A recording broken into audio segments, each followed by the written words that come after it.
આવેલા 4 લોકોના મોત થયા છે। વરાછાના રતિ હાઉસમાં ઘટના બની છે, જ્યાં સફાઈ માટે 4 જેટલા કર્મીઓ ગયા હતા અને મોતને ભેટ્યા છે। ફાયર વિભાગે તમામ લોકોનું રેસ્ક્યુ કરીને બહાર કાઢ્યા હતા અને તાત્કાલિક સારવાર માટે સ્મીમેર હોસ્પિટલ ખસેડવામાં આવ્યા હતા। જો કે હોસ્પિટલમાં હાજર તબીબોએ ચારેયને મૃત જાહેર કર્યા છે। સફાઈ દરમિયાન આ ચારેયના મોત થયા છે અને સવાલ એ છે કે પ્લાન્ટની સફાઈ વખતે કેમ સાવચેતી રાખવામાં નહોતી આવી, સફાઈ કામદારોને સુરક્ષા કવચ કેમ નહોતું આપવામાં આવ્યું, આખરે કોની બેદરકારીને કારણે આ 4 લોકોના જીવ ગયા છે એ પણ હવે તપાસનો વિષય છે। સફાઈ કામ માટે આધુનિક સાધનો આપવાના હોય છે કર્મીઓને, તો શું એ કેમ નહોતા આપવામાં આવ્યા? સફાઈ કર્મીઓના મોત માટે આખરે જવાબદાર કોણ, એ સવાલ પણ અહીં ઊભો થઈ રહ્યો છે। વારંવાર આ પ્રકારની ઘટનાઓ સામે આવે છે અને આનો ભોગ સફાઈ કર્મીઓ બનતા હોય છે।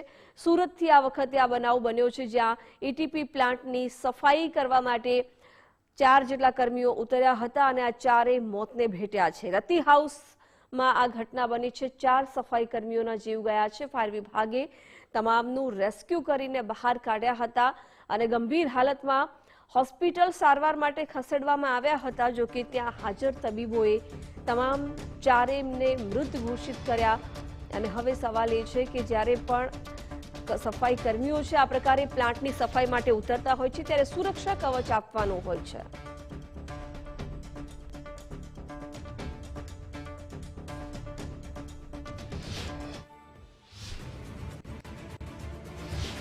અને વધુ એક મોટા સમાચાર, સુરતમાં ગેસ ગુંગળામણથી 4 કામદારોના જે મોત થયા છે, ફાયર વિભાગની પ્રાથમિક તપાસમાં એક મોટો ખુલાસો સામે આવ્યો। કોઈ પણ સેફટી વિના કામદારોને સાફ સફાઈ માટે ઉતારી દેવામાં આવ્યા હતા।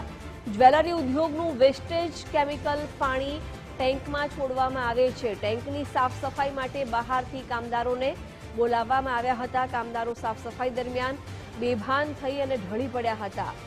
ડીસીપીએ કહ્યું છે કે કયા કારણોસર આખી ઘટના બની છે તેની એફએસએલ તપાસ કરવામાં આવશે।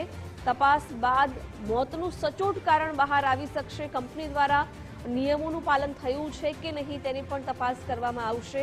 સુરક્ષાના નિયમોનું ઉલ્લંઘન થયું હશે તો કાયદેસરની કાર્યવાહી પણ કરવામાં આવશે તેમ જણાવ્યું। સુરતના ઔદ્યોગિક એકમોની અંદર લો લેબરના કાયદાનું છડેચોક ઉલ્લંઘન કરવામાં આવી રહ્યું છે અને આ વાસ્તવિક તસવીરો જોવા મળી છે સુરતના વરાછા વિસ્તારમાં આવેલી જે રતિ હાઉસની અંદર, કે જ્યાં રતિ જ્વેલરી મેન્યુફેક્ચરિંગ એકમ આવેલું છે અને આ એકમ દ્વારા જે બહારથી કામદારો છે તે સાફ સફાઈ માટે બોલાવવામાં આવ્યા હતા।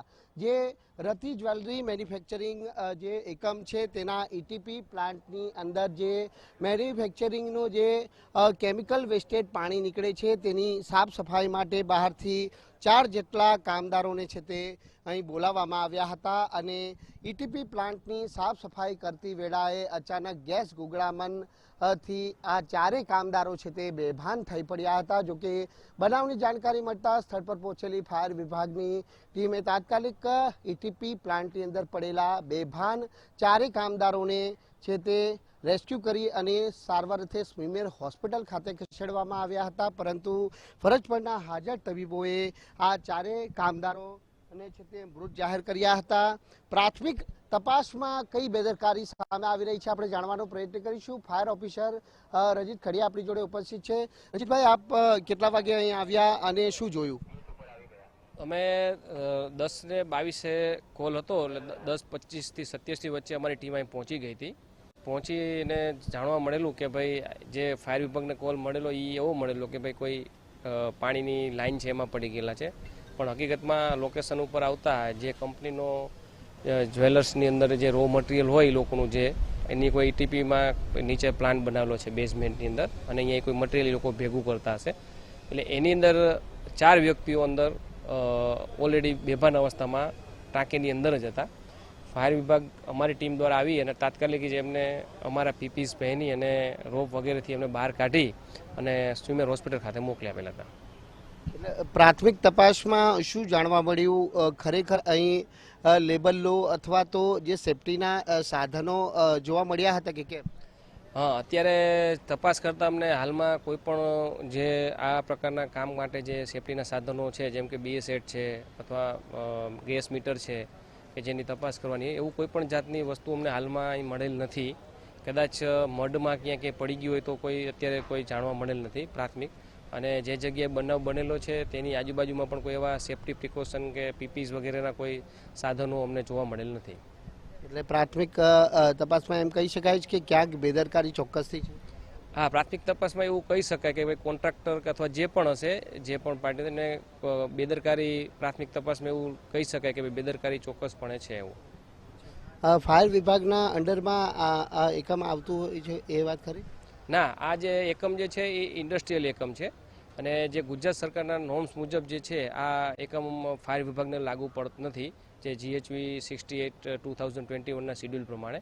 એટલે અમને આ વિસ્તાર અમને લાગુ પડતો નથી ઇન્ડસ્ટ્રીયલ એકમ હોવાથી.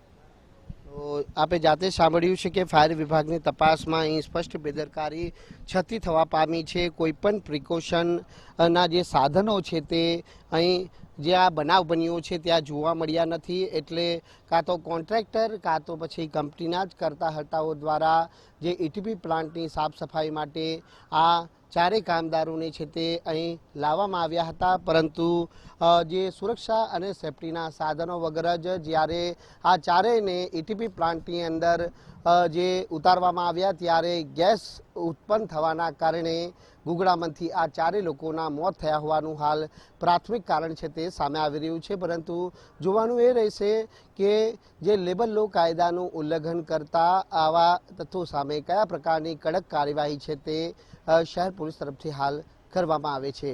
કેમેરામેન વિરલ વ્યાસ સાથે રાકેશ બ્રહ્મભટ્ટ, ગુજરાત ફર્સ્ટ, સુરત.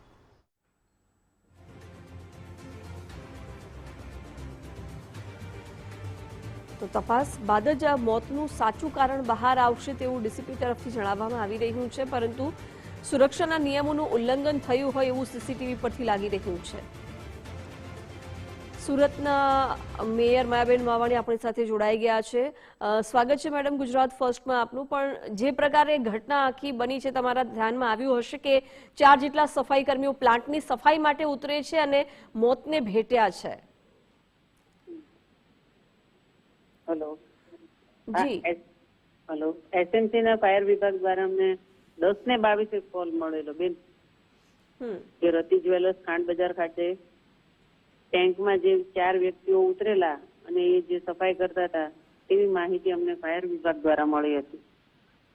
પણ અવારનવાર મેડમ એવું થાય છે કે પ્લાન્ટની સફાઈ માટે કર્મીઓ ઉતરતા હોય છે, પ્રિકોશન્સના ભાગરૂપે, સેફટીના ભાગરૂપે એમને કંઈ આપવામાં નથી આવતું, અને એવું જ કંઈક આ કેસમાં પણ બન્યું હોય એવું લાગી રહ્યું છે. આ ઘટનાની જાણ થતાં હું સ્થળ પર બેન પહોંચી ગઈ અને સ્થળની મુલાકાત લીધી. ત્યાં રેસ્ક્યુની કામગીરી અને પોલીસ ડિપાર્ટમેન્ટ બંને હતું ને રેસ્ક્યુની કામગીરી દરમિયાન એ 4 વ્યક્તિઓને એમ્બ્યુલન્સ દ્વારા સ્વીમેર હોસ્પિટલે ખસેડવામાં આવ્યા હતા. પણ સુરક્ષાના નિયમોનું ઉલ્લંઘન થયું છે, એમાં 4 વ્યક્તિઓના મોત પાછળ જવાબદાર કોણ? શું કાર્યવાહી કરાશે હવે? સ્થળની મુલાકાત લીધી મેં ત્યાં, અને ત્યાં ફાયર અને પોલીસના જાણ કરી છે કે આમાં સ્ટ્રિક્ટમાં સ્ટ્રિક્ટ પગલાં લઈ અને જે જવાબદાર વ્યક્તિ છે તેના માટે સ્ટ્રિક્ટમાં સ્ટ્રિક્ટ એક્શન લેવાય. કેમ કે મેં મારા 4 નગરજનોને ખોયા છે, એટલે એનો પણ મને ખૂબ જ દુઃખ છે અને એના પરિવાર માટે હું ખૂબ જ લાગણી વ્યક્ત કરું છું. ઠીક છે મેં આપ અમારી સાથે જોડાયા, આભાર આપનો. તો આ હતા મેયર કહી રહ્યા છે કે તપાસના માટે નિર્દેશ કરી દેવામાં આવ્યા છે, જવાબદારો સામે કડક કાર્યવાહી કરવાની વાત તેઓ કરી રહ્યા છે. કોઈપણ સેફટી વિના કામદારોને સાફ સફાઈ માટે ઉતારવામાં આવ્યા હતા એવું પ્રાથમિક ધોરણે સીસીટીવી ફૂટેજમાં પણ દેખવા મળી રહ્યું છે. તપાસ બાદ જોકે આગળની કાર્યવાહી કરવામાં આવશે. 4 જેટલા સફાઈ કર્મીઓ છે પ્લાન્ટની સફાઈ કરવા માટે ઉતર્યા હતા.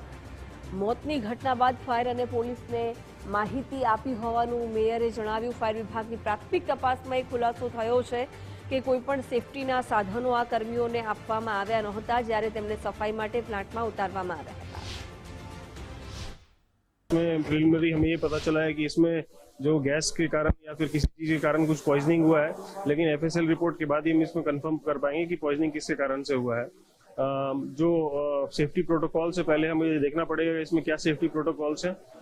गवर्नमेंट जो रेलेवेंट एजेंसीज हैं वो हमें बताएंगी कि इसमें सेफ्टी में कौन सा मास्क या फिर कौन सा सिलेंडर यूज करके सफाई करनी चाहिए थी, लेकिन अभी प्रिलिमिनरी जो हमें पता चला है कि कोई भी सेफ्टी प्रोटोकॉल्स को फॉलो नहीं किया गया था।